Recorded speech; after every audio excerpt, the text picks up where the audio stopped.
mantenido esta sustentación es elasticidad de la demanda, elasticidad de ingreso de la demanda, restricción presupuestaria y el consumo óptimo. Como primer ejercicio tenemos que una tienda vende 20 sombreros por semana a $10 cada uno. Cuando el precio aumenta a 12.5, la cantidad de sombreros vendidos cae a 16 por semana. ¿Cuál de las siguientes afirmaciones o cuáles de las siguientes afirmaciones son correctas? Entonces tenemos en el punto A, cuando el precio aumenta de 10 a 12.5, la demanda disminuye en un 20%.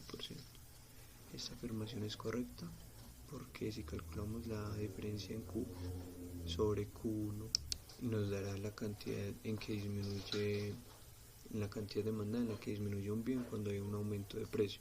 En este caso es menos 4 sobre 20, que nos da como resultado menos 20%. En eso disminuiría la cantidad demandada del bien. Entonces esta aseveración es correcta. En el punto B tenemos que un aumento del 20% en el precio provoca una caída del 25% en la demanda. Esto es falso, ya que si calculamos la elasticidad, en este caso,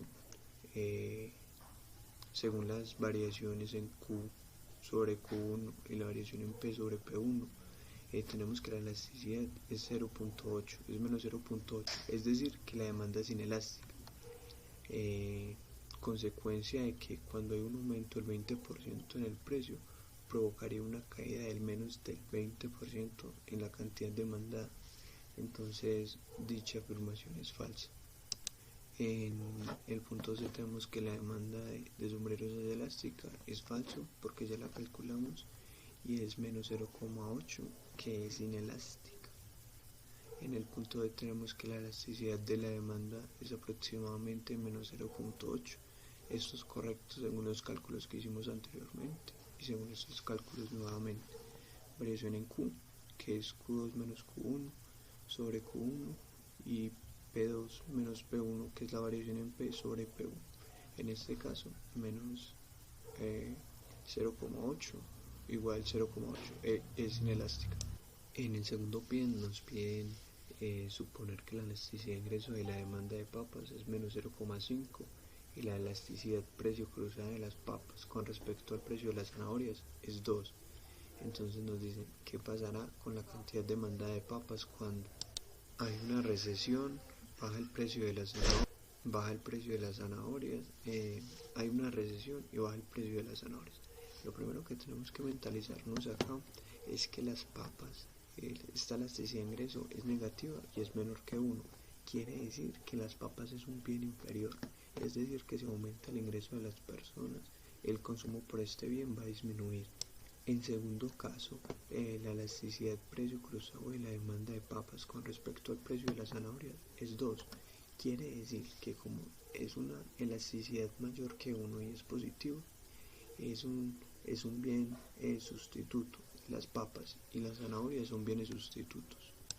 En el caso cuando hay una recesión, disminuye el consumo y la inversión y aumenta la cantidad demandada de bienes inferiores, en este caso las papas.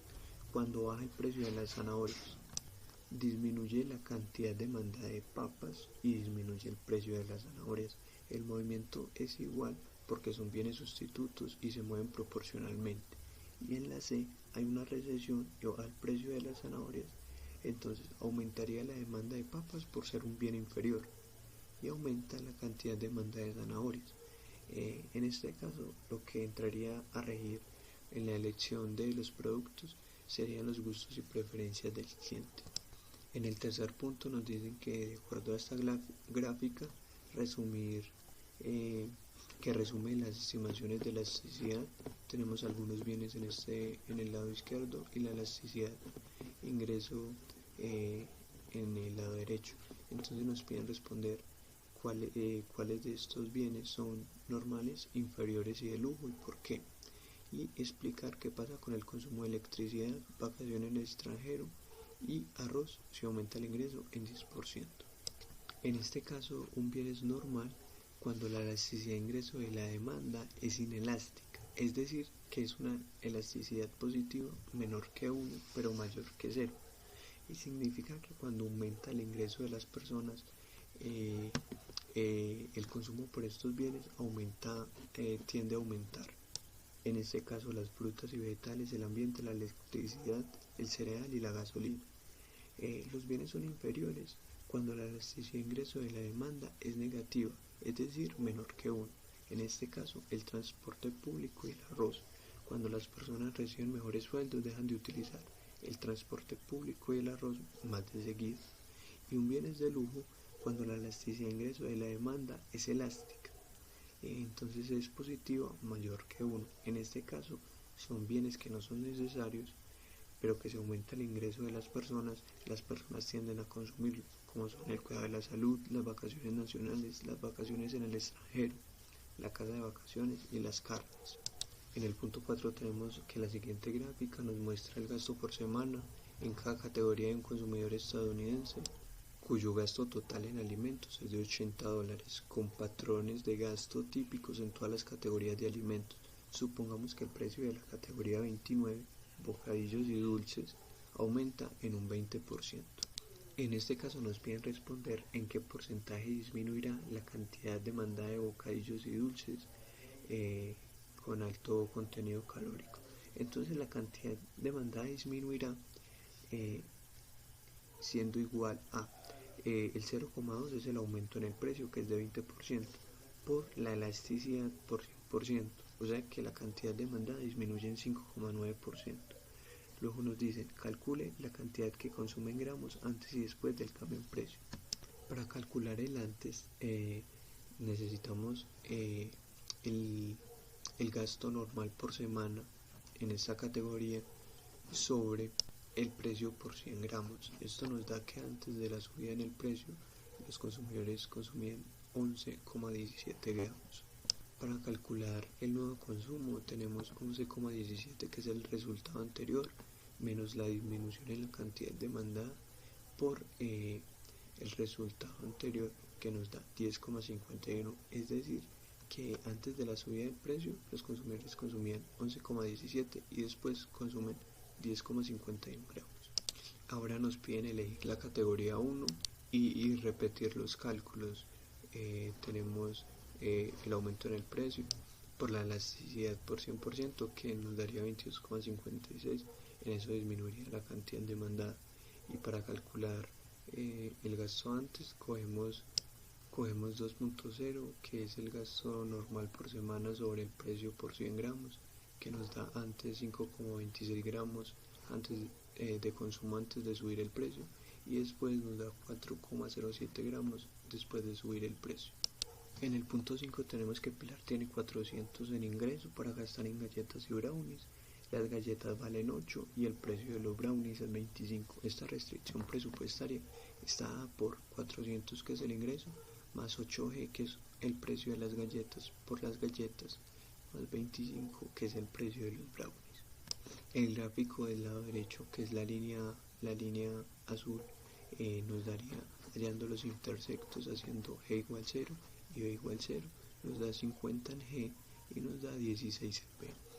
En ese mismo punto, pero en el B nos piden que en el mismo gráfico muestre el cambio en la restricción presupuestaria que ocurriría si el precio de las galletas bajara a 4. Si el precio de las galletas bajara a 4, tendríamos la restricción presupuestaria que estaría dada por 400 en vez de 8 galletas, ya es 4G más 25B.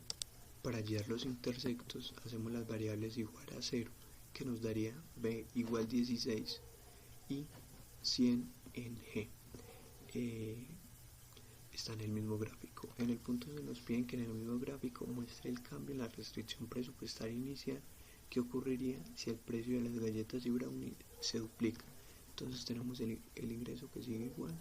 Las galletas no valen 8 sino que valen 16 y los brownies no valen 25 sino que valen 50. En este caso hallamos los intersectos haciendo las variables iguales a 0. Nos da B igual 8 en este caso y G igual 25. Está denotada por la línea C. Y en el punto E nos piden que en el mismo gráfico muestre el cambio de la restricción presupuestaria que ocurriría si Pilar tuviera 240 en lugar de 400. Entonces en este caso tenemos 400 igual a 8g más 25b. Hallando los intersectos tenemos que b vale 9,6, va a poder comprar menos cantidad de brownies, y 30 galletas va a comprar menos cantidad de brownies. Está denotado por la línea D. En este caso no podemos, nos piden explicar por qué no podemos determinar en qué parte de la restricción presupuestaria elegiría consumir Pilar. Esto no lo podemos elegir porque no tenemos la utilidad total, la utilidad marginal y la utilidad marginal por dólar gastado, que en este caso sería qué es lo que hace más feliz a Pilar. Consumir qué hace más feliz a Pilar, entonces no podríamos determinar eso. En el punto 6 tenemos que Sofía tiene 40 para gastar, $40 en panes y refrescos. Los panes valen 5 y la soja vale 5. Acá tenemos los cuadros, la utilidad total siempre no la dan, la utilidad marginal va a ser la diferencia entre 100 y 0, que es 100, 180 y 100, que es 80, y así sucesivamente, y la utilidad marginal, que es dividir 100 sobre el precio, que sería en este caso 20, 16, y así sucesivamente. La restricción presupuestaria estaba por 400 más 5p más 5s. Hallamos los intersectos haciendo la variable 0 y nos da que S es 8, y A es 8 también. Estos serían los diferentes paquetes que tiene para consumir Sofía. En el punto B nos dicen muestre el cambio en la restricción presupuestaria que ocurriría si el precio cayera a un medio. Está dado por esta función, la restricción presupuestaria. Volvemos a hallar los intersectos y encontramos que S vale 8 y P cambian 80. En el punto C nos piden que según los datos iniciales cuál es el consumo óptimo de Sofía y por qué. No hay consumo porque la utilidad marginal no se compara.